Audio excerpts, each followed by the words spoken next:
Everyone comes in the Zoom room. Welcome back to this week's workshop in the history of material text. I'm Zach Lesser, professor in the English department, and I organized the workshop along with John Pollack, curator in the Kislak Center, Jerry Singerman, humanities editor emeritus of the Penn Press, and Priya Nambrath, our Brisdell Schoenberg Fellow in the history of material texts. Priya makes all the tech work, and she will also be sending around a sign-in sheet. If you are not on our mailing list and would like to be, please just add your email to the sign-in sheet. You can also put your email in the chat to get on our list.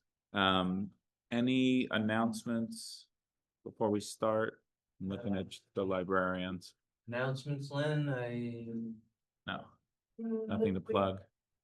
Okay. All right, good.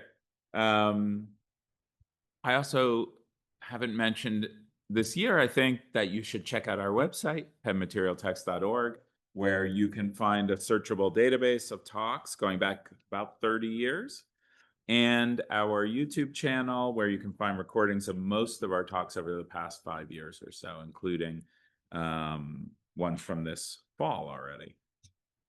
For those of you joining on Zoom, please do mute yourself. And try not to fall asleep or do anything unseemly while on Zoom. Please mute yourself until the Q&A. When we've had some incidents. But do mute yourself. And during Q&A, though, you can use the raise hand function. We'll call on you to ask your question live, or you can put your question in the chat, and Priya will raise it with the speaker during Q&A. So we've been wanting to invite today's speaker to talk to the workshop for several years now, and I'm really pleased the timing has worked out for her to join us today. Megan Heffernan is Associate Professor of English at DePaul University in Chicago, where she is an important hub in a large network of terrific work being done in material text in that city. And as a sneak preview of next semester, we'll have Adrian Johns from University of Chicago leading off January 26th. The last time I was at the Newberry Library, the reading room happened to be entirely empty, except for Megan, of course, who kind of lives there. Megan's first book is The Essential Study of Poetic Miscellanies, which do you say? Miscellany. Okay. Making the Miscellany, Poetry, Print, and the History of the Book in Early Modern England, published by Penn Press, i.e. Jerry, in 2021, in collaboration with the Folger Shakespeare Library. This book has been justly praised for its richly complex understanding of the relationship between poetry and the book in 16th and 17th century England, and for its careful balancing of form and content, literary and material analyses. The book revalues the multi-authored, although the word is probably rendered inappropriate by her work, multi-authored collections of poetry, treating their compilers as significant poetic agents and innovators in an aesthetic of mixture and disorder, miscellaneity.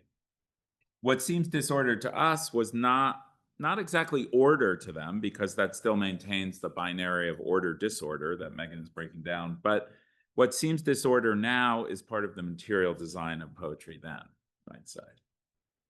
So in addition to much other excellent work, Megan wrote a wonderful article in Shakespeare Quarterly on John Benson's oddball 1640 publication of Shakespeare's poems called Turning Sonnets into Poems.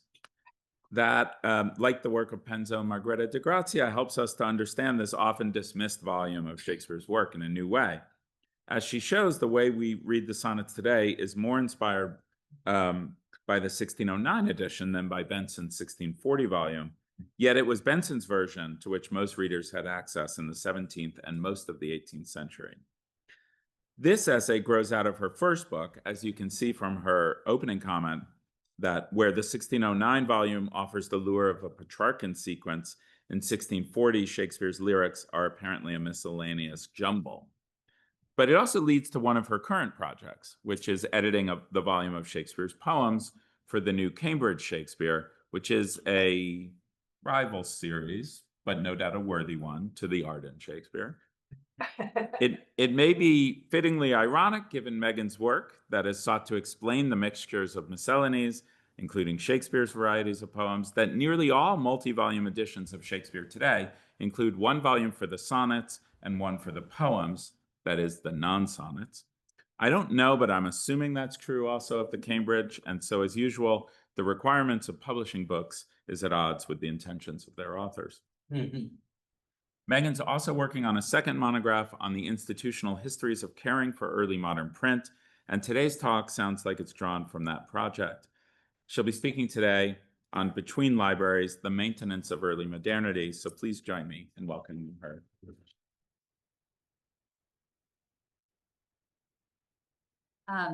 Thanks so much for having me today. The sound is okay for everyone and in the Zoom room? Cool. I'm grateful to Zach and Jerry and John for inviting me, and to Priya for really dedicated organizing. I will go ahead and attempt to share my screen here.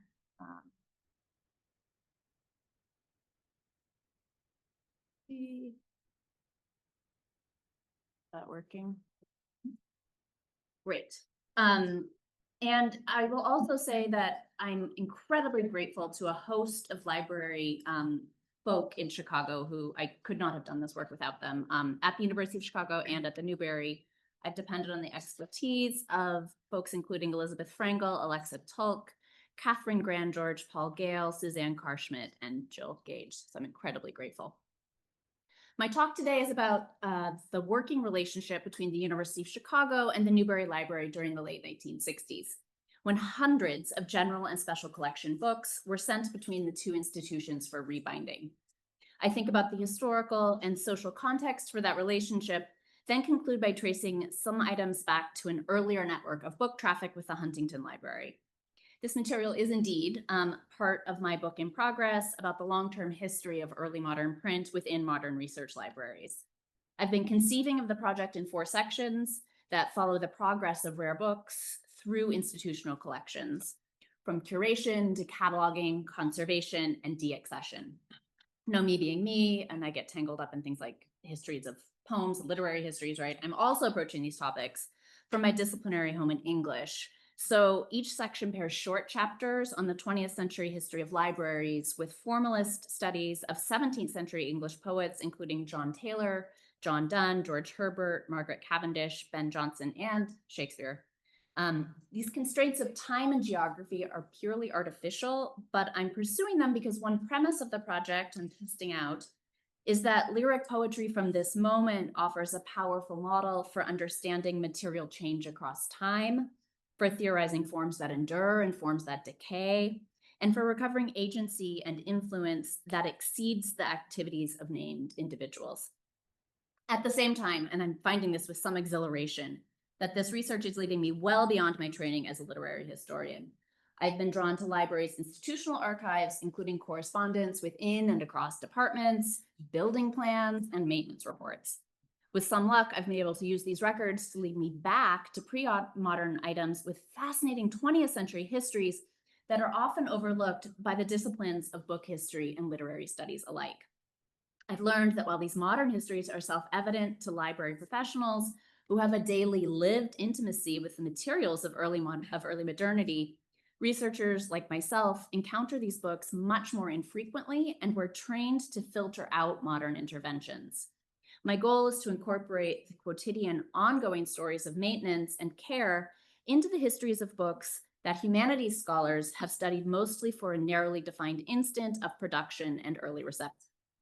These are ephemeral histories that cross institutional boundaries and unfold in response to the social world that surrounds the library. One goal of this project is to expand the purview of traditional bibliography by incorporating the long life of early modern texts. So the new bibliographer, W.W. Gregg, was committed to a scientific study of textual transmission that filtered out evidence of past reception. Books are of value in proportion as they preserve the past, Gregg wrote, but then lamented that the record is defaced in 100 ways, which it is the patient task of criticism to detect and to correct. Gregg called for a firm limit to protect the bibliographer from indefinite excursions into the fields of entomology, chemistry, and even librarianship. While the library's connection with books is evident, To follow that path would be to soon find ourselves involved in the discussion not of bibliography, but of architecture. Greg's denunciation of the library is, at best, short-sighted. First collections certainly influence the histories that can be told about early printed books. Our ability to reconstruct the transmission of texts depends on access, cataloging, and condition. More basically, the library is not simply architecture. For Greg to treat the complex social, cultural, and disciplinary space of the library as a matter of building design is to freeze the book collection in time and to cut it off from the world that surrounds it. From the perspective of a feminist history of care work, Jessica Lapp argues for understanding archives as animated by ever-changing formations of people, objects, and relations that coalesce, collide, and repel in unexpected and oftentimes intimate ways. Resisting the recourse to metaphors that dominated the so-called archival turn in humanities fields, Lapp reads archives through the intimate relations that form between people, alternative scenes and spaces, records, archivists, users, and researchers. So the library is a relational space that creates physical, temporal, and ideological connections between mobile constellations of people and things. For historians of early print, the challenge is to access this scale, the scale of the library, which is neither the abstract ideal of the New Bibliographer's edition, nor fully the radical particularity of a copy-specific approach. Zachary Lesser, among others in this room and beyond, has advocated studying the bibliographic evidence of individual copies as unique objects in order to show how print has a long history that weaves together multiple moments in time. The relational space of the library requires a similar, though more expansive attention to detail. We need to attend both to the state of individual books and to patterns of modern interventions shared by texts that all have their own prior histories of production and reception. So here are two books from the University of Chicago's collections that demonstrate this approach. This is a copy of Giovanni Lancizi's 1691 edition of Bernardino Genga's Anatomy. It's a collection of vivid and lively etchings of the body.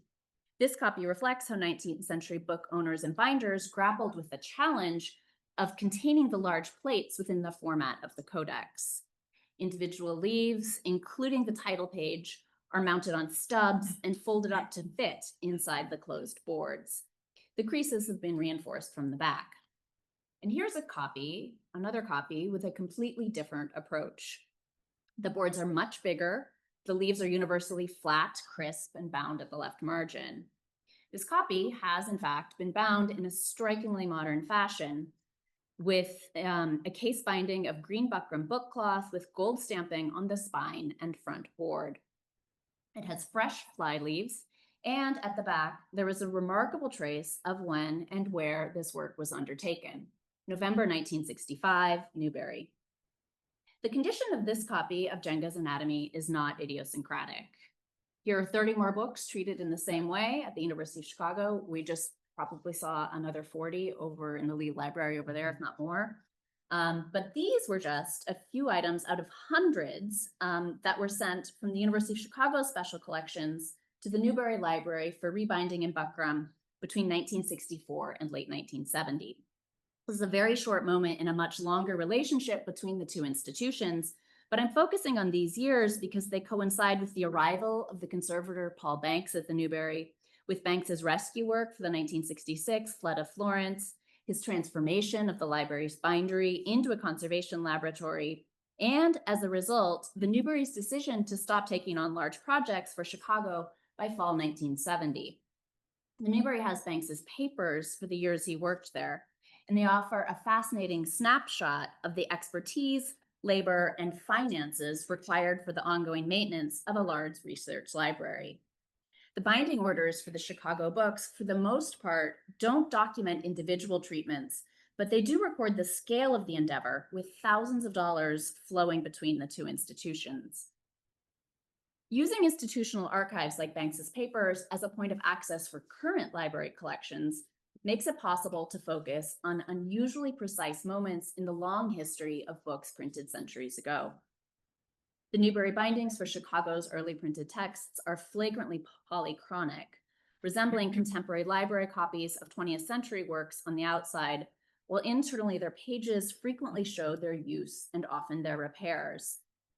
I want to read the hybrid nature of these books as the expression of an ongoing investment in historical materials, the infusion of resources that made aging books sturdy once more. These resources also hold a social history of all the people who contributed to this textual survival, from curators and catalogers to binders and conservators, to the stenographers who typed office correspondence and the drivers who transported the materials.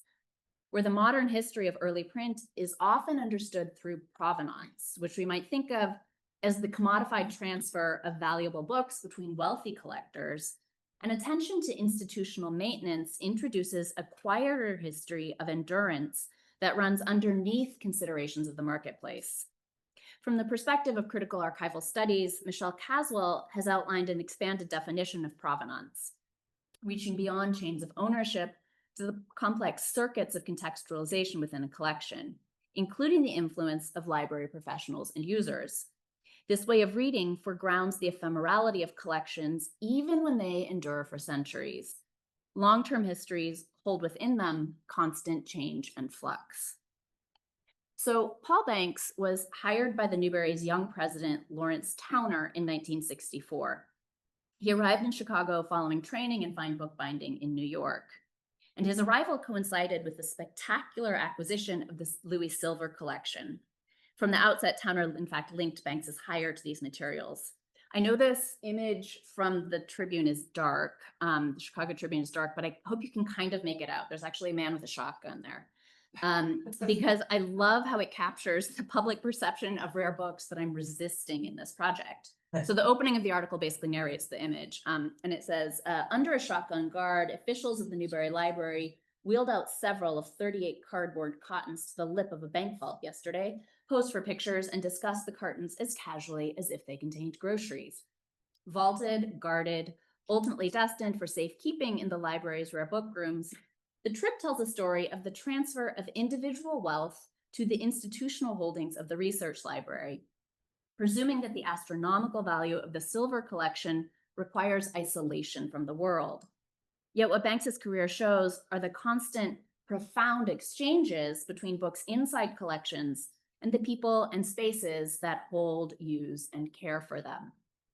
Ellen Cunningham-Kruppa has detailed Banks's extensive work for the larger field of conservation, which ultimately saw him leaving the Newberry to found the first academic program to train book conservators at Columbia University in 1981. At the Newberry, he contributed to projects including surveys of paper deterioration in the general collections, supervising both rare book repairs and library binding, maintaining the building environment, and advising on the construction of new book stacks. Banks also created opportunities to work with others invested in the care of books, both locally and nationally. From 1965, he ran evening bookbinding classes, with many students enrolling for years. One member of the class was Margaret, or Peggy McFadden, an assistant librarian in special collections at the University of Chicago, who took classes from at least 1967 until 1972, and she was awarded a Heft scholarship because apparently the University of Chicago was not paying her enough. And she would go on to become a bookbinder and then pursue doctoral studies in Renaissance typography in the UK.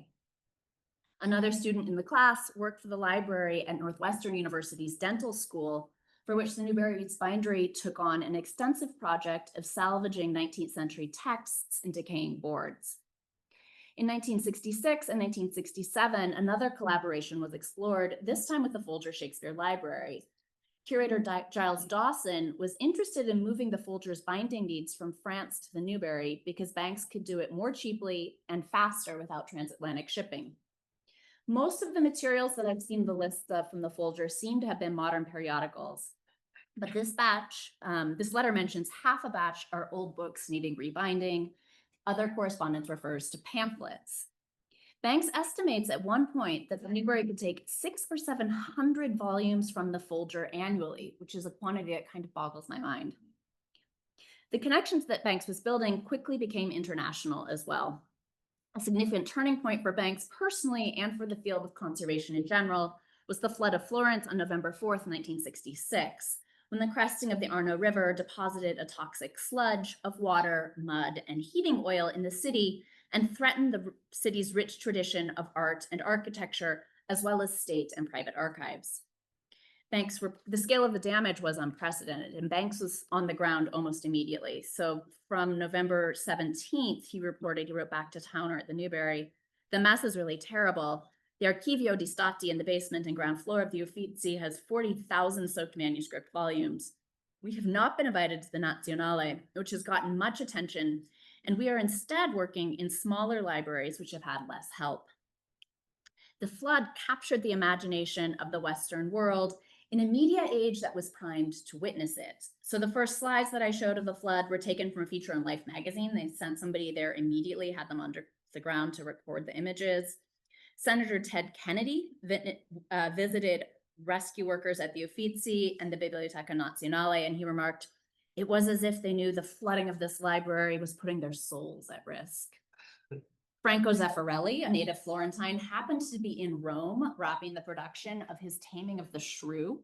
He rushed back to Florence to capture footage of the damage and early days of recovery, even enlisting Richard Burton to narrate the film in Italian. I was tempted to show you a clip of Per Firenze, but I'll instead urge you to watch it on YouTube. It's easy to find. The footage of all kinds of triage work on infrastructure, on religious iconography, on books it's truly riveting. So this ecological disaster proved a watershed moment, sorry for the pun, for book conservation. Students arrived to haul the city's cultural heritage to safety, calling themselves mud angels. And book specialists from across the globe were left to figure out how to dry, clean, and repair thousands of Renaissance books and manuscripts. What the disaster began to make apparent, in a way that had not previously been at the forefront of the concerns of bibliographers like Greg, was the history and the materials that held the texts.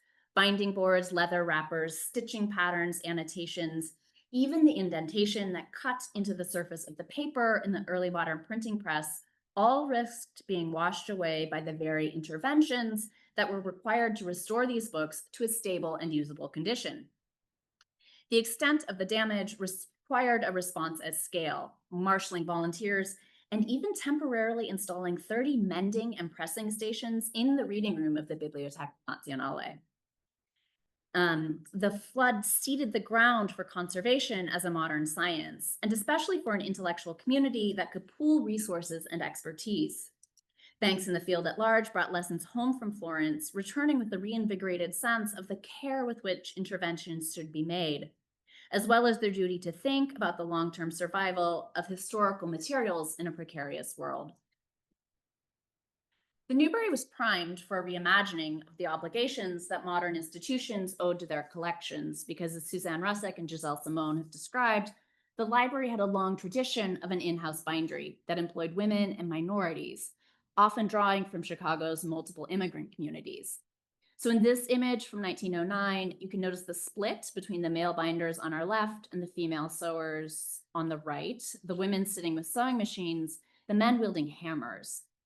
And here are images of the bindery on the upper image and the brand new conservation lab in the bottom. And you can notice the difference in work processes between the two spaces, as well as who is employed in each. Banks designed the new conservation lab, which first split off from the bindery and then existed in a complicated hierarchy with the older division. He and President Towner both commented on the difficulties and the conflicts due to this split. And I'm sharing this description, the details don't matter so much. This is a letter that Banks wrote describing the split after the fact in 1977.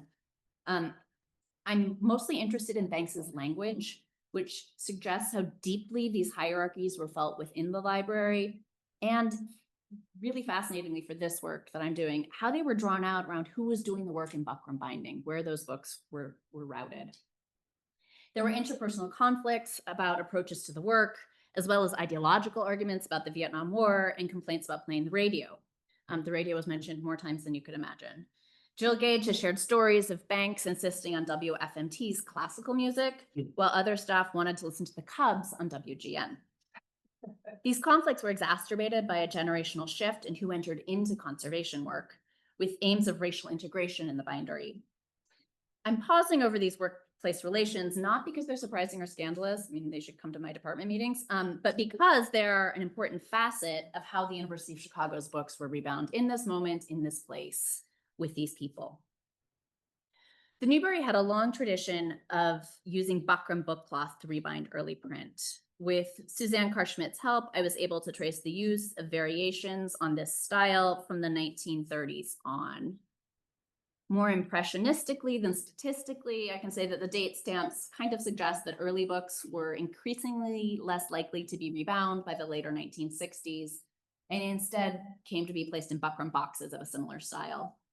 The timing of this shift makes sense, first because it follows changing priorities after the Florence flood, when it started to be felt that conservation treatments should be reversible, non-destructive, made with an attention to the scale of the collection. The increasing turn from buckram bindings to boxes also makes sense in the evolving division of labor and expertise between the bindery and the conservation lab, as banks sought ways to use the skills of the binders for books that had historical significance. This moment of change in the conservation community was also one of planning and construction for the University of Chicago's new library, the Regenstein, one of my very favorite places on earth, which opened in 1970. The Regenstein was a replacement for the existing neo-Gothic library that had lacked both the space and, quite significantly, the HVAC system required for the long-term stewardship of the university's collections. After decades of fluctuating with the extremes of Chicago's temperatures and humidity, and with windows open in the summer that often let pollution in, much of the collection needed attention. So immediately after the Newberry ceased work for the university, Sid Huttner describes taking over a conservation operation that involved in-house work, with expertise lent by Peggy McFadden, who had taken Paul Banks's evening workshops, as well as domestic and international contracts with both functional and fine binders. Huttner estimates that he oversaw the rebinding of nearly 2,000 early items between 1970 and 1975. The paper trail, the slides get really fascinating, friends. The paper trail between the University of Chicago and the Newberry speaks to the tremendous investment in this project of remaking materials of early modernity during a moment of cultural and institutional transformation. So this is the beginning of a list of 160 books that Chicago sent to the Newberry. It's organized by call number, and as all the batches do, this one mixes together items from several periods. So in full disclosure on all these lists, the majority of items are later than my interests, and I have shamelessly cherry-picked early and English materials to suit my needs. This batch was sent in late December 1967 and seems to have taken through the following September to complete. Looking at some of the working papers, we get a sense of the extent of the interventions, which were not detailed but wholesale, preserving only book plates from the earlier binding. The cost of the labor of binding, collating, pulling, mending, sewing, and boxes, as well as materials, came out to $1,437.02, and that's just the cost, not what they were charged. I think this is something like $13,100 today. And remember, this is just one batch. There were more books sent earlier in the period that I'm interested in. There were at least 3 batches totaling over 300 books sent in 1966, with costs exceeding $30,000 in today's dollars. This is a bureaucratic history, a history of paperwork, of office communication, of logistics. By 1969, so 3 years or so after Florence, and well into Banks's remaking of the bindery, there was knowledge of his skill and perhaps of the evolving standards for conservation. Chicago's assistant curator, Virginia Gibson, writes, "We are sending you here with 118 books, mostly for rebinding. We apologize for their condition, feeling assured that you will be able to improve them immeasurably. Maybe the time will come someday when we will send you books to refurbish, not completely regenerate." There was correspondence from an earlier period, from 66, earlier year, about a lost book, about loading binding batches onto a truck to trundle them from Hyde Park to the near North Side, and about issues in how items were treated. If bureaucracy makes for a quiet history, it is also a history that most scholars never see in reading rooms and reference works. This is above all a history in which the fate of pre-modern books are intertwined to the lives of the people who worked on them over the centuries. The Newberry was also taking on projects for Chicago's general collections, and some of these batches had the largest bills simply for the quantity of books treated. So here's a batch of 264 general collection items sent in October 67. 6 Newberry bindery workers were involved in the job, which required 413 hours of labor, $68 in boards and book cloth, and after 100% markup, resulted in a bill of nearly $2,300 or nearly $21,000 today. You might notice down at the bottom of the list that AA's labor was significantly cheaper than everyone else, and I first thought that was because she was a woman, Annie Adams. I was half right. All the other bindery staff billed at the same rate, even Fred Froelich, who was foreman, while Annie Adams' work was deemed to be worth 40% less. And that's because she was a sewer, a role that women took on, I think, exclusively.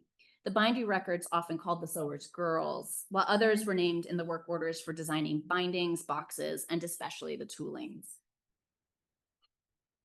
Annie Will Adams was hired into the Newberry in December 1964, a few months after Paul Banks arrived. Prior to the library, she'd worked as a machine seamstress at a garment manufacturer in the city. She was born in Mississippi in 1922, and her life in Chicago was part of the Great Migration that brought African Americans from the rural South to northern cities during Jim Crow.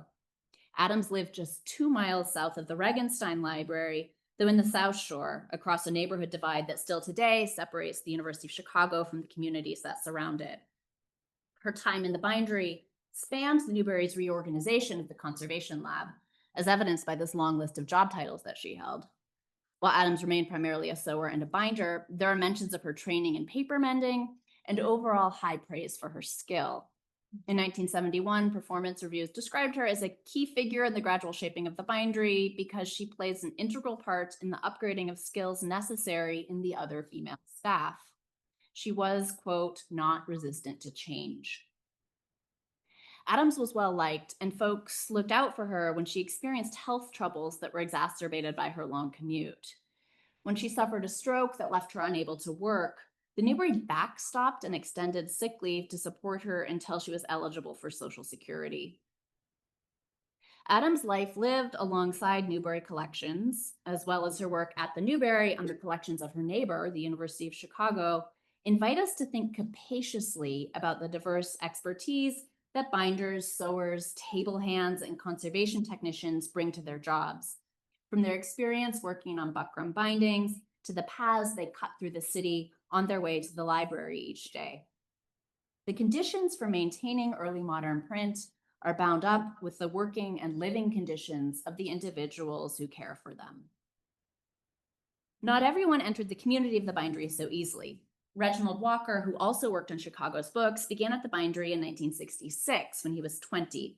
He was bench trained in both general collections and historical binding. Let me note that some of my details here are from the excellent article that I have cited on Walker by Megan Liberty, which I would urge you to check out. Liberty interviewed colleagues, including Gary Frost, who spoke warmly of Walker, but his time at the Newberry was not easy. He was from Bronzeville, another neighborhood on the South Side, and left home early due to family arguments about his sexuality. Banks and Towner both referred to how Walker introduced conflict into the bindery, joining contentious debates about the anti-war movement and about Black identity. The strife even resulted in bringing in a social worker from the University of Chicago to mediate these conflicts. My sense is that much of these conflicts reflect systemic racism on multiple fronts, so I don't know how much credence to give accounts of his difficulty. At the same time, the Newberry's willingness to work with Walker, including funding his part-time enrollment in college classes, suggests how great they found his potential. In fall 1967, Walker started to receive treatments in paper training from Banks, a direct reflection of how conservation was developing as a response to the Florence flood. Walker was nonetheless fired from the Newberry in 1971. He left Chicago for New York, and after 6 years working in conservation for the New York Public Library, he began an apprenticeship at the Center for Book Arts. His work explored traditions of African bookmaking with Coptic bindings and pages filled with hieroglyphs and Ethiopic scripts. By the 1980s, he was part of a downtown art scene making artist books and blank workbooks for friends. In 1988, he passed away from an AIDS-related illness, one that was possibly undiagnosed, after some time of housing insecurity and living precariously with friends. I want to suggest that neither Walker's somewhat tragic story nor Adams's seemingly happier work life are digressions from the history of the University of Chicago's Newberry books. The bindery is a place where expertise, artistry, identity, and community all intersect with the physical exigencies of caring for books. It is a site where material skill meets knowledge work, and where individual lives are woven into the much longer timescale of texts that have endured for centuries. The past cannot endure without people to look after its traces in the present. The bindery is also one site, and this is the last vignette I'll be sharing today, where historical book collections are infused with modern disciplinary history. So we're back to this list from 1967. Recall that the binding batches I've shown you are organized by runs of Library of Congress call numbers. This means that systems for classifying knowledge, modern systems for classifying knowledge, contributed to which old books would be treated together. As my favorite call numbers, the PRs, suggest, right, several pieces of literature in English were rebound in this moment that took 9 months, late 67 into September 68. These 9 months were, to say the least, a turbulent period in Chicago. And it is moving to think of Annie Adams, Reggie Walker, and perhaps Gary Frost listening to reports of the police violence against protesters at the August Democratic National Convention as they put the finishing touches on Ben Jonson's Catiline His Conspiracy, a play about shutting down an attempt to seize control of Rome in the decade before the death of Julius Caesar, or Beaumont and Fletcher's King and No King, which is a cautionary tale about the abuses of unchecked monarchy. I am not in any way suggesting that these books were read in the bindery, or that content dictated conservation treatments. Rather, distinct histories of institutional building, of disciplinary formation, of individual employment, and of broad political unrest are overlaid, momentarily intersecting as a result of the material maintenance given to Chicago's books in this moment. Information foundational to the modern disciplines of literary history and bibliography was literally impressed on these books at a not insignificant cost. This is the tally from a different batch of the labor and gold that went into stamping dates, titles, and holding information, as well as simple ornamentation on the new buckram boards. It was not just titles that were added to spines, but also authors' names and publication dates. Adding this information quite literally refashioned these books according to 20th century histories with super tidy chronologies. Care was also taken early in Banks's relationship with Chicago to ensure that the Newberry had a die to emblazon the books with the university's library seal, a fiery phoenix ascending towards a celestial book. Some of the Newberry bindings saved book plates, for instance, from the Berlin, Mortimer Frank, and Frederick Ives Carpenter collections. So one thing the bindery orders show is how legacy holdings are drawn into institutional collections and begin to perform an affiliation with the university. So besides books from individual collectors, I've identified 4 titles, and there are certainly more that passed through other libraries before they found their way to Chicago. These 4 17th century playbooks were duplicates sold off by the Huntington Library. The 3 Beaumont and Fletcher plays have H.E.H. Dupla penciled on the last leaf, with one of those notes also indicating the Huntington call number Dev HC 33, which is a reference to the Devonshire collection that Henry Huntington purchased in 1914. The verso of the title page in the Johnson play has the stamp Duplicate Bridgewater Library, another of the Huntington's celebrated early collections. The Huntington has a long history of duplicate sales, about which I'm really happy to say more later. Too much to say about the duplicate sales. But what is fascinating about these books is that they were not part of the spectacular sales of rare items early in the library's history. Rather, they remained in the library after Huntington built and endowed a permanent home for his books. For decades, catalogers labored to process the collections that the railroad magnate had hoovered up at a furious pace in the early 20th century. This ongoing work was documented on a set of cards that the library called the duplicate slips. These slips compared copies based on condition, size, and quality of binding, assessments that were often returned to and adjusted multiple times from 1918 into the middle of the 20th century. So let me walk you through reading this. This is the slip for the 1661 copy of Beaumont's A King and No King that Chicago now holds. So I'm pointing to them, interested in the copy in the red box. H.R.M., who is Herman Mead, deemed that copy 2 would be discarded in October 1940. It is described as fragile, with a title page that is soiled and with a long tear that is crudely repaired, with leaves D2 and H3 torn. Notice as well the designation in the top corner of that box, PV 269 number 8. So this play was part of a pamphlet volume. the 8th title in a much larger compilation. Huntington, as many collectors did, acquired countless plays in this format, and as most other collections did in this moment, the library broke up the larger volumes to remake the books as individual titles that conformed to modern ideals of authorship. The Newberry binding, perhaps sewn by Adams and perhaps stamped by Ted DeGraff, worked to make this delicate book sturdy. Here are images of the recto and verso of the title page showing the damage that deemed the play ready to be sent out into the world, as well as repairs to stabilize the patchy page.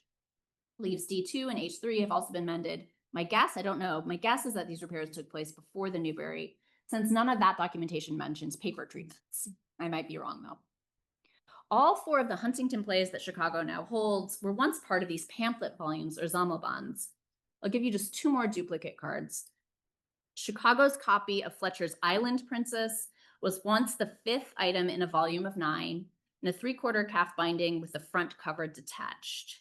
There were torn leaves and manuscript notes, all leaving need to assign it to discard in 1941.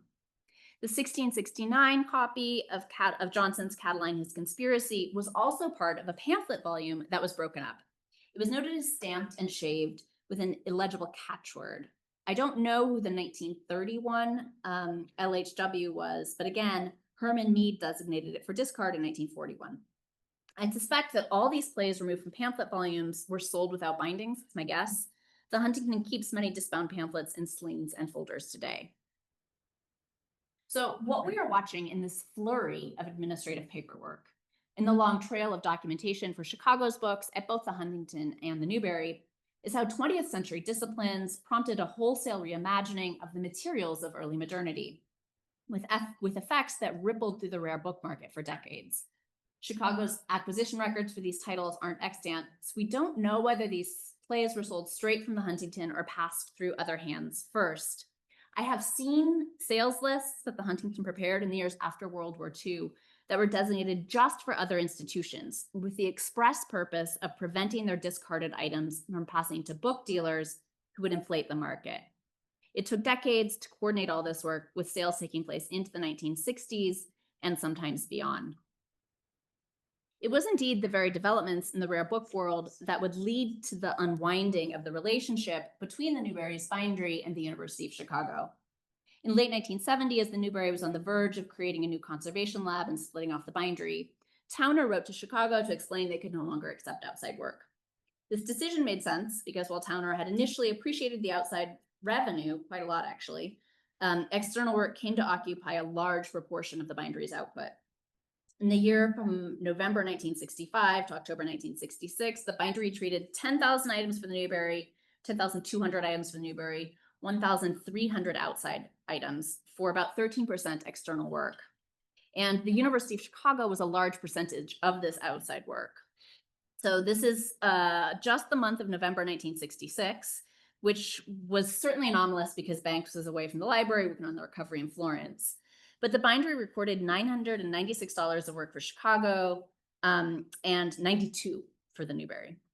As treatments became more specialized following the knowledge and perspective gained from the Florence flood, that rate became simply unsustainable. So I've arrived at several known truths. Conservation work is expensive, drastically so. Large volumes of plays were disbound in the early 20th century. The Huntington sold off duplicate copies that landed in the collections of scores of other libraries. I would bet you have some here. I saw large lists of correspondence between Cornell and the University of Kansas that both took huge batches of books from the Huntington. Mid-century bindings added modern features to early modern books. So if we knew these truths before, what I hope I've added today is a view of the expertise, labor, and materials that sustain the histories of provenance through which we usually approach these items. The Huntington's duplicate slips and the Newberry's bindery orders tell a history of condition, maintenance, and repair as one impetus for the movement of these books between libraries. As they have passed through the spaces of multiple institutions, these early modern materials have picked up traces of the countless named and unnamed bookworkers who cared for them. As scholars and teachers, as advocates for the ongoing value of historical consciousness today, we need to understand the entanglement of these materials in the histories of all these successive moments, all the physical, informational, and ideological exchanges that consistently anchor the past inside the present. Thank you.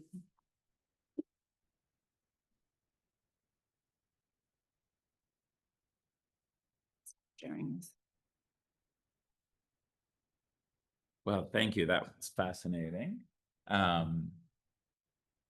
And the floor is open for questions. Again, if you're on the Zoom and want to raise your hand electronically, we'll see that and call on you as well. Jerry. Wonderful talk. I wonder if you can engage in some kind of counterfactual history. I mean, the narration of the Florence flood as being this galvanizing and transformative moment in preservation practices is convincing and compelling.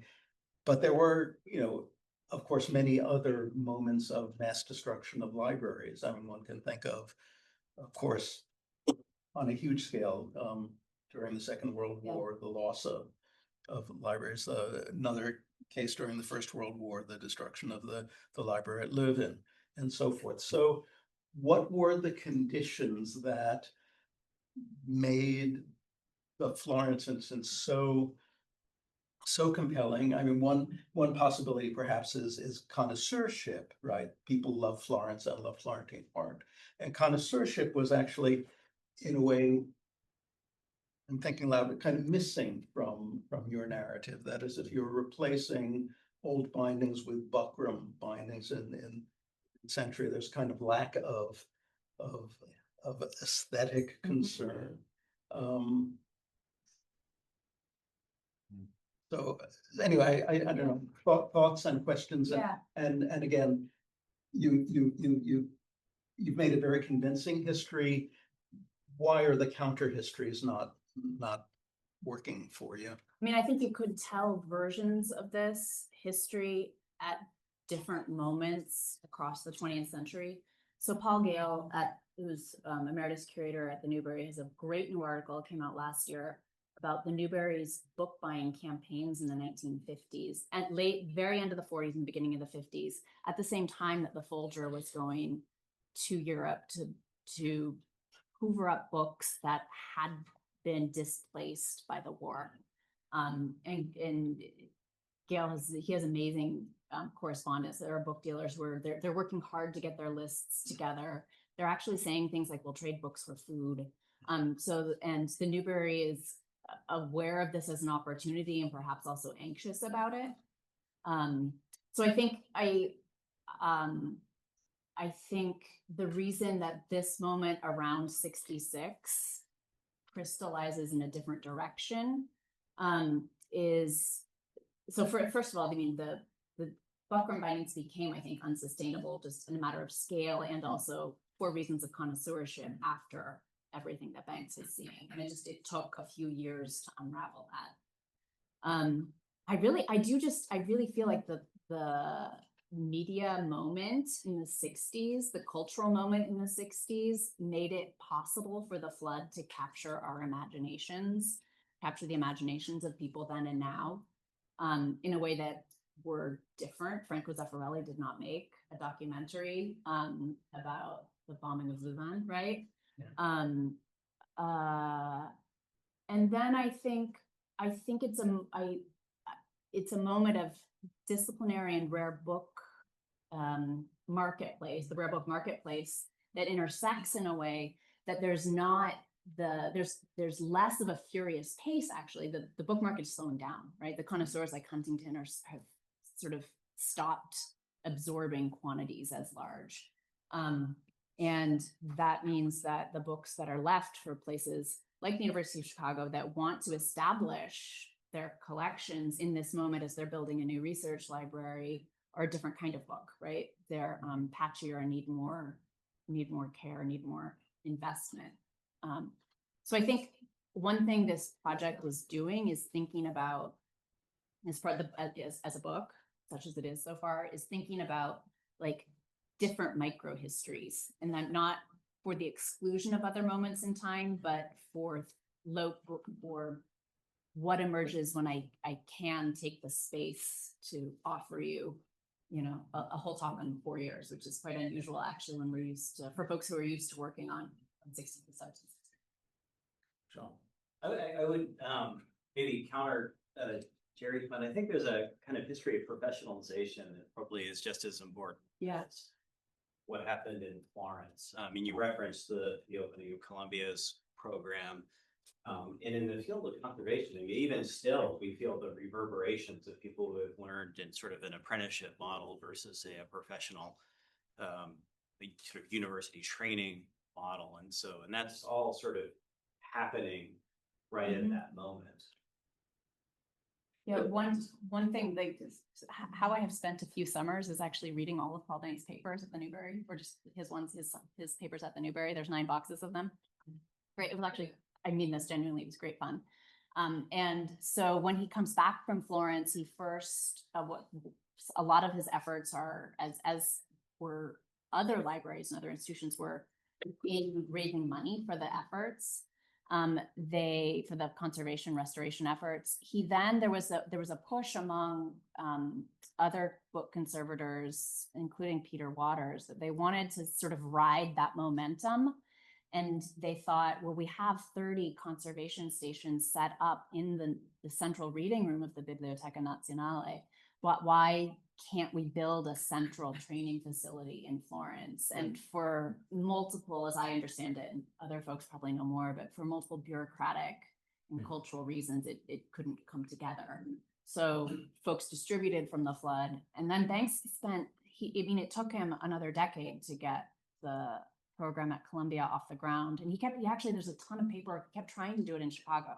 And he kept trying to do it with the University of Chicago, but just the forces, they never kind of clicked into place. So it is absolutely a story of professionalism riding on top of this like shifting awareness and valuation of the rare book market. You had that one moment where you're sort of careful to not say that, that not try to read the texts of some of these rebound books in relation to the people working on them and the bindery and things like that. I know why you're doing that. It makes perfect sense. But at the larger level, I'm picking up on this question. It's interesting, these buckram bindings, like there does seem to be some sort of, that at the larger level, thinking about this category of book, there's some kind of thing going on here with buckram bindings. If you think about things taken out of pamphlet volumes, the other huge moment of that is the 19th century, but this is done by collectors who are binding them all by, Francis Bedford, Riviere, in these very elaborate Morocco bindings, right? And I was thinking, you show that slide about Folger sending all these books, right? But I don't think I've ever read a 17th century book at the Folger in a buckram library binding. Right. So they're rebinding, but in some other style than Chicago is getting. Right. So some of that must be about money. But I also wonder, is there an aesthetic statement or choice being made here? I mean, if I think about the University of Chicago, I sort of think more about buckram, and if I think about the Folger, like it is the inheritance of a more 19th century collection, obviously. So my guess is that with I didn't see any evidence besides this letter that Dawson sent that half of this batch is old books, right? I did not see evidence of I saw binding orders that were periodicals, right? Shakespeare Quarterly, PMLA, that what you would expect. Functional library bindings. I think what's really fascinating to me is that periodicals and Beaumont and Flood, like Beaumont's King and No King, are treated in the same way, right? I mean, that is absolutely saying something about this moment. By the Newberry. But not by the institutions that are sending them. Like the Folger's rebinding books in the 60s. They are, but they are rebinding them. And I think, I don't know, we should actually ask somebody to go on stacks. I just don't remember ever seeing anything like the King and No King or the other play bindings there. Books, right? Books that were in better condition and that they'd owned for longer and that had already floated through the rare book market. And they weren't buying and selling duplicates like the Huntington was, right? Like they bought the Harmsworth collection and en bloc and kept it. So I think like in over and over again, this is a very local tradition, like a local history. I do think there is something aesthetic going on that, I mean, so when I gave this talk at Chicago in February, and it was this moment of like looking at these books and looking at the space of the Regenstein and thinking there's an echo, there just is a modernist echo there. But I don't have anything more that's like. But there's also something about, what do we think? What is this book? What is it and what's it for? Like, is it the contents of the text of the book, which we want to make sure is legible, and in which case buckram binding is a good use of that? Or is it, a prized object, a connoisseurship, an object of connoisseurship? Is it a material text that's so different institutions may be thinking in different ways about this, and I just wonder if the Chicago example is like a particularly University of Chicago kind of thing, or if our other university libraries more prone to do it compared to, say, Huntington. I mean, I don't think we don't have a lot. I mean, the Furness collection, there's not this kind of thing being done with those books as they. Yeah, didn't spend a damn cent on rebinding anything, so that's takes you some. Well, I think it's interesting to think about, disbound works and what happens to them, because I think that's a lot of these things, not all of them, but were probably things that didn't have any covers on them. The And plays they've been taken out of Yeah. things. I mean, whether they're plays, sometimes there are other works, and a lot of, we buy things now from dealers, and they're coming out of something, they're totally disbound. We don't bind them, we put them into pamphlet binders now. Instead of sending them to have a buckram or whatever style of binding, we're not gonna spend money on an expensive one. So I think there was probably a very pragmatic side to what they were doing in Chicago with things that are like that are, they're pamphletty or they're small, and what do you do with it? And I mean, I don't even know if there were. Mitch is reminding me, so it's not in that collection, so the collection that that Zach is referring to is our Shakespeare Library, which is a sort of a well-known zone Folger-esque. Yeah. But we made a lot of acquisitions later Mhm. in the 1950s. There are some Huntington dupes here. I just spotted a few, and there are plenty of reboundy things. So clearly the buckram movement was, nationwide, at least in part. Well, within an institution, it would make sense. I mean, the Folgers might be different because of the kind of institution, but within a research. Oh, and then library. there was, so as the Newberry was wrapping up their project for Chicago, there was a note, and it was from I don't know what collection it was. It was it's like a manuscript. I think it's a biblical manuscript collection, but that there was a note from Banks to Towner saying, we're finishing it up and they really want everything to match. Can we please continue? Can we please finish this project for them, even though it's gonna go a little bit past what we set as our end? It's the Goodspeed, I think it's the Goodspeed Bible collection is called, something like that. The matching thing was so, when I was working on those Xerox books here, a collection we have of Xeroxes, printed Xeroxes, you would not think anyone spent any time on these things. There was so much correspondence about how all of the things had to match. Yeah. That was like so important that the shelf looked good. Banks and Dawson are going back and forth about the fonts, because the Newberry actually commissioned its own font and to stamp the spines, and whether that font would be okay for the Folger's books, and whether the title should go up the spines or down the spines. And Dawson does ask him at one point, can you do like single leaf things? We have a couple photos, we have photostats, and we want you to bind photostats in this way. Well, and we've got bound photostats in our collections here and there. The other thing I was gonna say is I think there was a change in attitude about repairing things versus rebinding. And I think that's the other piece of what happens. Things that are unbound are one way, but there was also a change in attitude, like, do we preserve the binding that it has, or do we just rebind this thing? And so, with the development of conservation labs in libraries and things, more and more of that kind of thing, it wasn't just about rebinding, it was also about, repairing. I mean, if some of you are interested, what I brought on the table here are two buckram examples from our historic library over there, the Henry Charles Lee Library, and there was a rebinding campaign.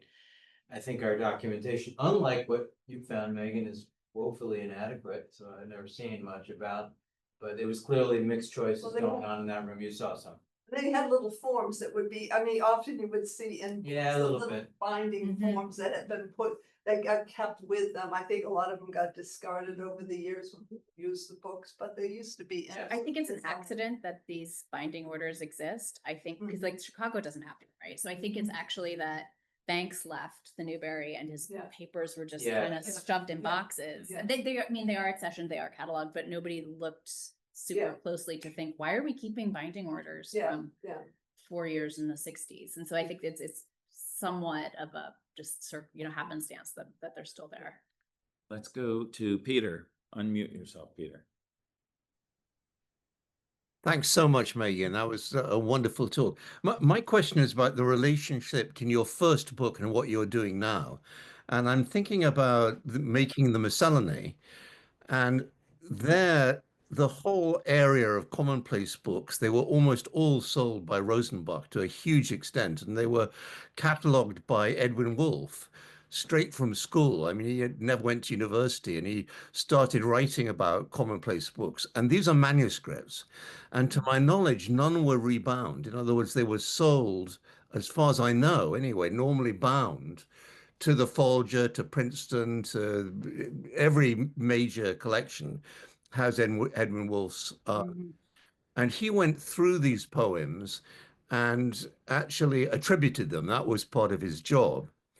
And it seems to me what's interesting to me about what Rosenbach was hoping for, mistakenly, was that they were going to be, because they're manuscripts, you're going to get early versions. And that was completely untrue. They're nearly, without exception, they're copies of printed poems. So there was no reason finally to dismantle them. If they'd found an original Shakespeare, they would certainly have extracted it, you know, the notion of leaving a first version of Shakespeare. So what happened in the case of printed volumes, printed miscellanies that were collections of plays, almost universally they extracted Shakespeare and Johnson from a collection and rebound them in the 19th century. So that the value of authorship determined this rebinding, that you needed to rebind Shakespeare with Shakespeare, and you need to take him out of a collection with playwrights you don't really want, or, you know, even Beaumont and Fletcher. You don't want Shakespeare and Beaumont and Fletcher, you want Shakespeare. So I'm just wondering what the relationship is between this practice, which was being done by Rosenbach, and it may relate to Jerry's question too. It's a kind of, this was obviously upscale, and he was hoping, and manuscripts particularly, the notion of that most of these, I take, had never been rebound because they didn't have much value. A commonplace book, what was the value of a commonplace book? And the value became authorship, if you could find an original. And he did, one or two of the collections might have possibly some early poems by Herrick, for instance. They might precede, some might precede a printed collection, but virtually none. And so in a way, it seems to me a very interesting contrast in your work, thinking about your early work on miscellanies. And now you're looking at this rebinding practices where actually a lot of miscellanies haven't been rebound because they weren't valuable enough, and only if they included Shakespeare or Johnson. So that's really my question. My question is, what's the relationship between your first project and your present project? Thank you. That's a wonderful question. So I think that what is interesting about the books that landed at Chicago is that they were disbound a little bit later, right? Like they were disbound into the 20th, you know, into the beginning of the 20th century, at least the ones from the Huntington. And what's so fascinating about those duplicate slips at the Huntington is they show us how long that process of sorting took. So they returned to the Zalmobans, and it was all the duplicates of the Huntington. Basically, they were trying to sort through and figure out, well, do we really need to keep 4 copies of one edition of you know, 4 copies of an edition of Beaumont and Fletcher, say, or an edition of Johnson? And if we don't, then how do we decide which to keep? And so, and they were invested in condition as a marker of value, right?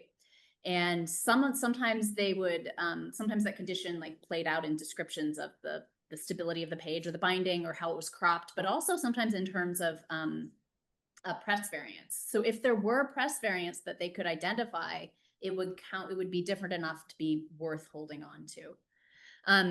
So I think with the manuscripts, the premise that they're unique just meant that they weren't going to be torn up and passed on in the same way that these early printed collections were, right? That they were sort of available to be sorted and shuffled and sold off. And that manuscripts, this is actually a question, perhaps manuscripts, I'm just speculating, maybe they were more likely to merit a special binding if they did need to be rebound, right? Than a duplicate copy of a printed book. In terms of like the broader conceptual relationship to my first work, I realized a couple of years ago that I think, as is always the case, I'm doing the same project all over again, but it's scaled up. So that I was first, my last book, interested in often the paratexts, and so the textual apparatus, and often the printed textual apparatus, but sometimes manuscript, that fit poems together into books. And thinking about titles or attributions or tables of contents or running titles as ways of managing poetic abundance.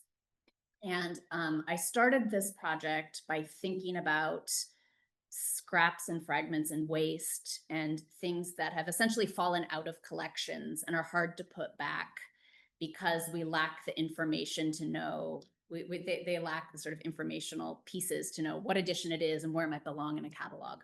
And so I realized in thinking about waste, I was thinking about book waste, right? I was thinking about material equivalent of a poetic miscellany, right? Which is a kind of book that resists or exceeds genre categories. And instead of thinking about how poems fit into books, I was trying to understand, I am trying to understand how books fit into physical collections, but scaled up, basically. Let's go to JC. Hi, thank you for a wonderful talk. So I'm not an early modernist. My question is going to be about the 20th century. You mentioned many times the Vietnam conflict, Vietnam War, and all these intersecting conflicts, and I'm wondering if does it track on a different level than the radio Cubs game, you know, the what's happening as a ideological force behind preserving these works, preserving early modern books specifically? Is it, or is the conversation around these conflicts and people involved not tracking as a kind of, you know, we're destruction cultural heritage abroad, this could come to us, and I sometimes have that for World War II that happened as well, right? Is that part of this push for greater conservation, or is it just something else that's happening in the maelstrom of conflicts? Yeah, no, thank you. That's a helpful way of thinking about like the directions, like the multiple directions the talk is pointing. The references to the Vietnam War. The years track amazingly well. Perfectly. Yeah, those are, I mean, what I've seen are actually, they're like workplace conflicts. They're like, I mean, like the bindery, and that's also why the radio becomes an issue, is the bindery is a loud, noisy, and somewhat monotonous place to work. And so the radio is on, but nobody can agree about what channel to listen to. There are stories about people, I mean, it's a generational conflict. It's a racial conflict. So Walker is very involved in the conflict about the complaints about the Vietnam War. And there's descriptions of screaming matches between folks in the bindery. It actually isn't about the content of the materials at all, but it's running alongside and at the same time and underneath, right? The treatment that these books are taking. I need a more precise way to think about that. I think that's right. I think it's something like, so I've been trying to understand, like, we have models for thinking about like Shakespeare editions, right? For thinking about how editions are kind of, for lack of a better word, time-stamped or reflect like the moment and the ideology in which a Shakespearean text is reimagined, right? And so that might appear in the notes, that might appear in habits of modernizing spellings. And I feel like there's some kind of analogy going on here with that, right? Well, I mean, I think it's James Weldon Johnson at Yale, African American College. Yeah. 1941, it gets founded, so, you know, World War II is happening, let's say, what just happened. Howard is doing the same thing at the same time, Black collection, so there's a consciousness, I think, within the precarity, within the paper shortage that wars cause that might coincide sometimes with, or help create another layer, and even maybe hit funding being provided to institutions in light of these conflicts, either from profit from the war or in light of. So there might be other models in that. Yeah, that's super helpful. I mean, what does pop up like just after this moment is the oil crisis in the early 70s. And that hits in two ways. Pay is frozen, and everybody's disappointed with that.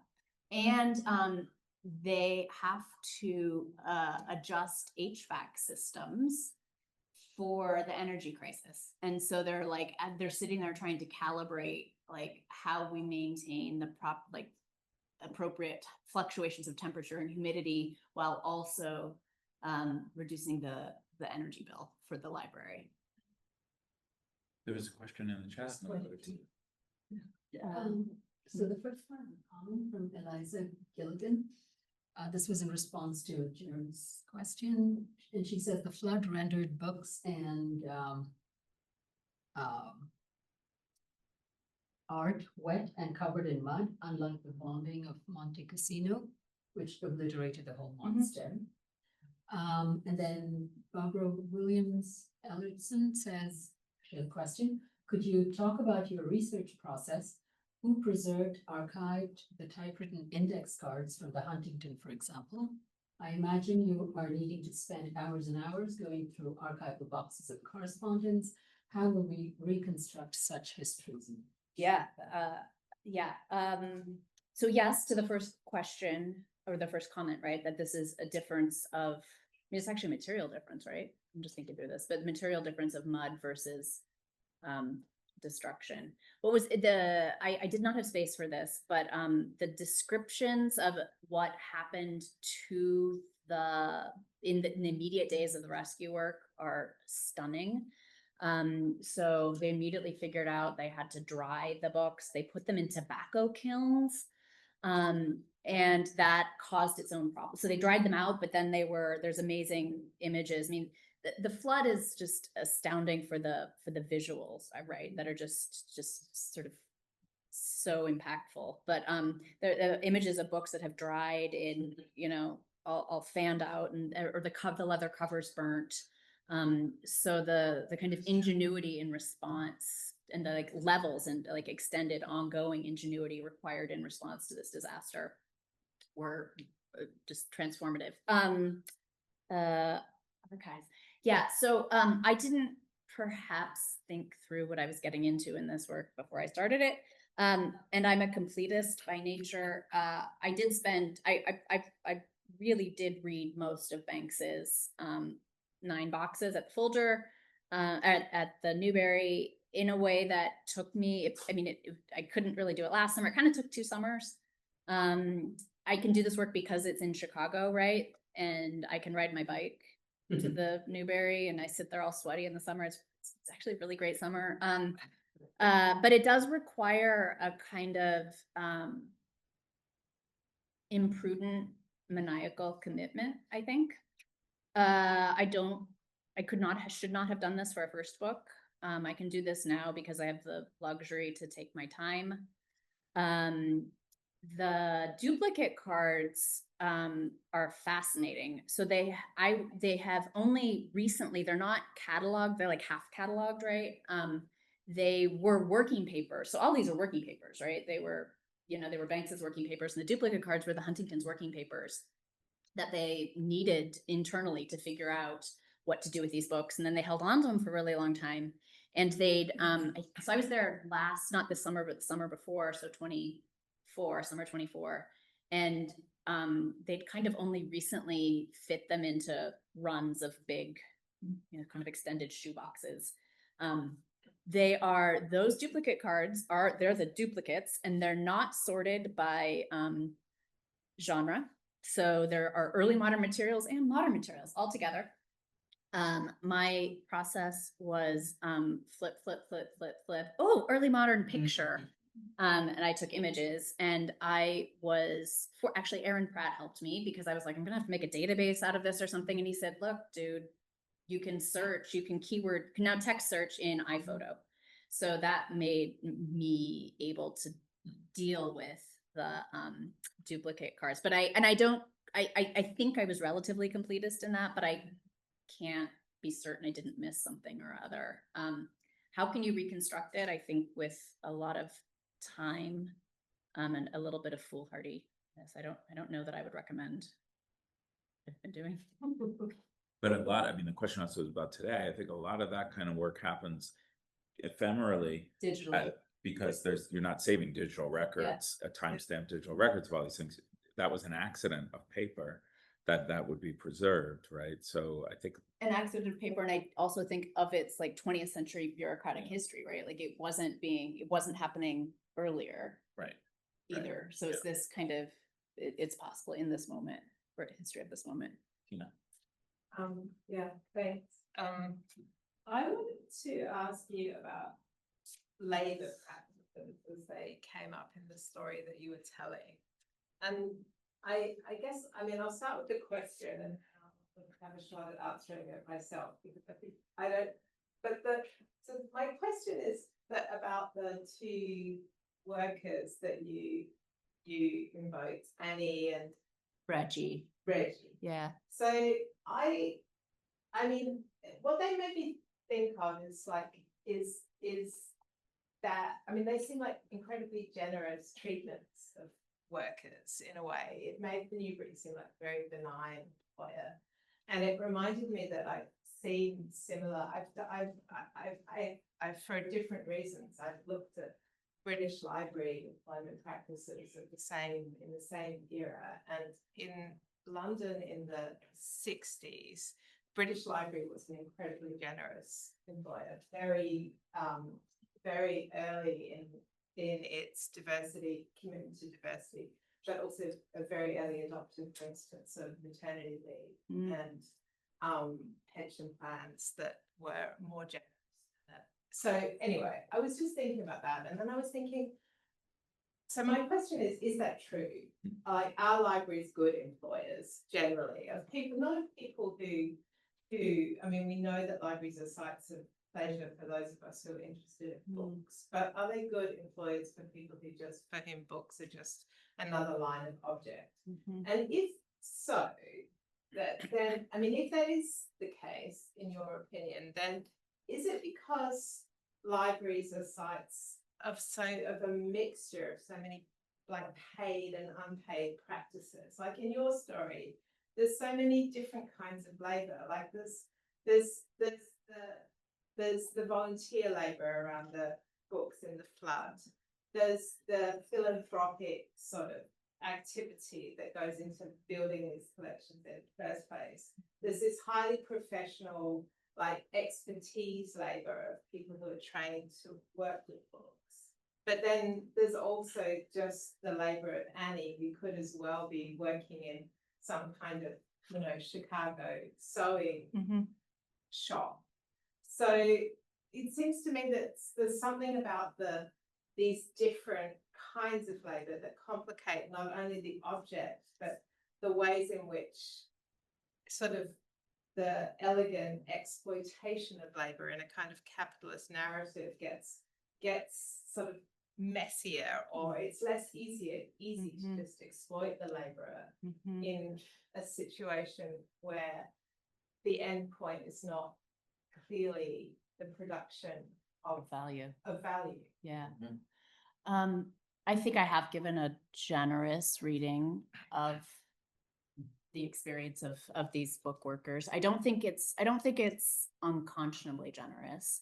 Other things happened. Actually, Annie and Reggie together, and I don't know why they had their fingers caught in a sewing machine and they had to go to the emergency room.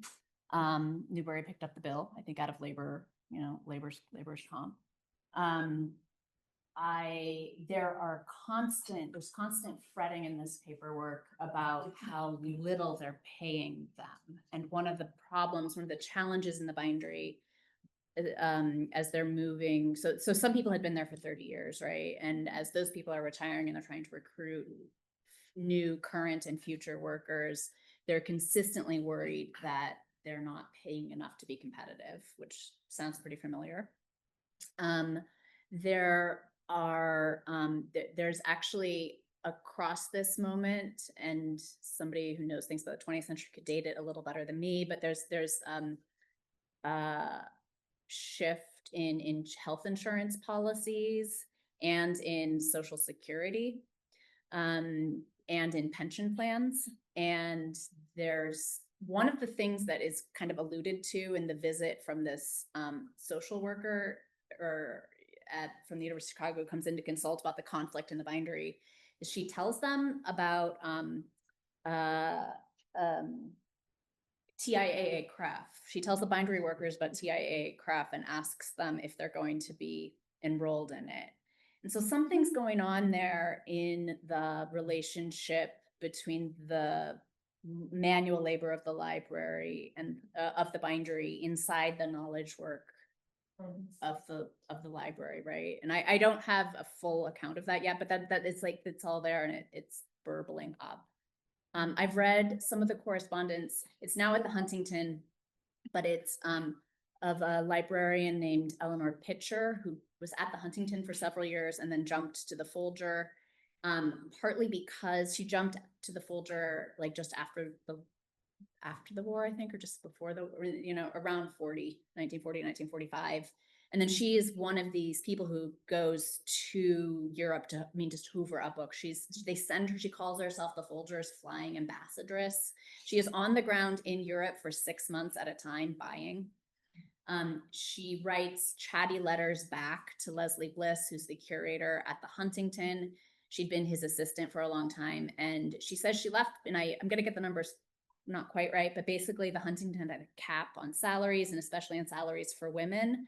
And she got about I think it was maybe her pay was $3,000 and it went to $4,000 at the Folger, right? So like a pretty substantial raise. So I think libraries might be. Oh, and then I will say too, like Reggie was not. He had a really difficult time.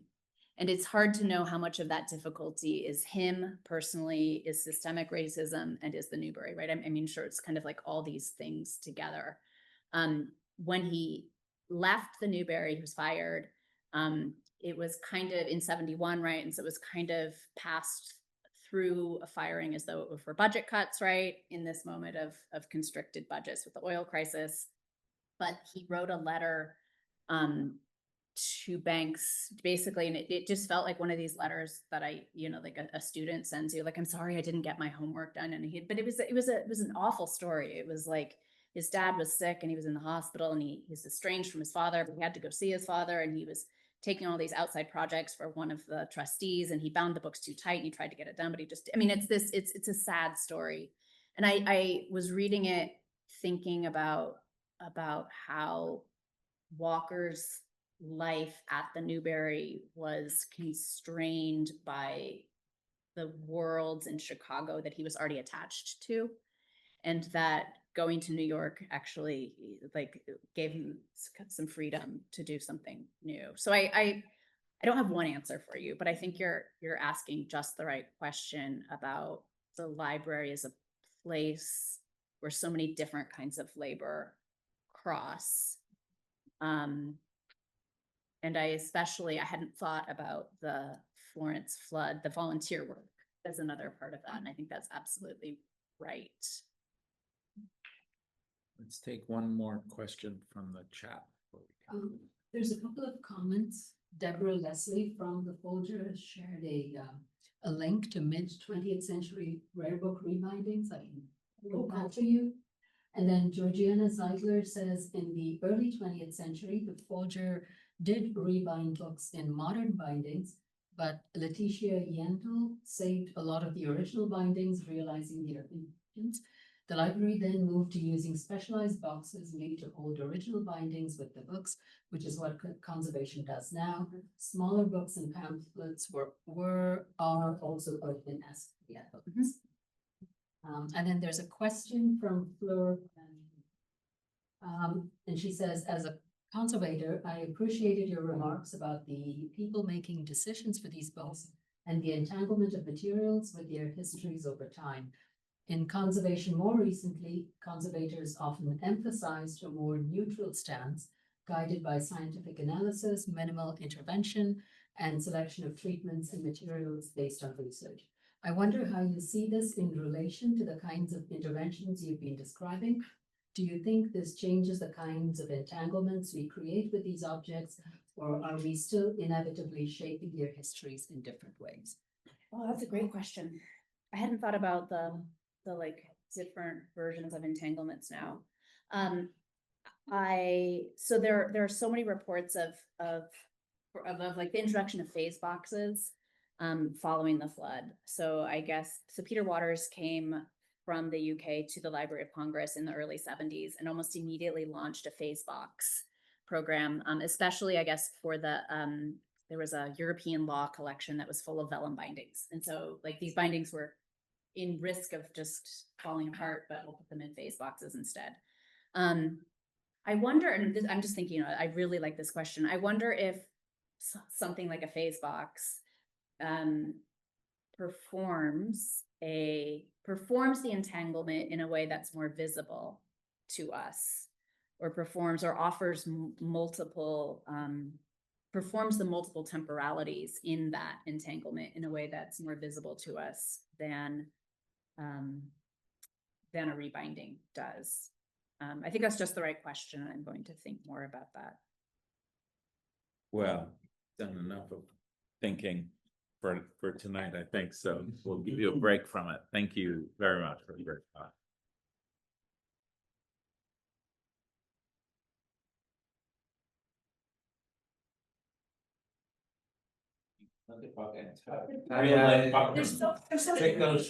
Pick those suckers up. That's a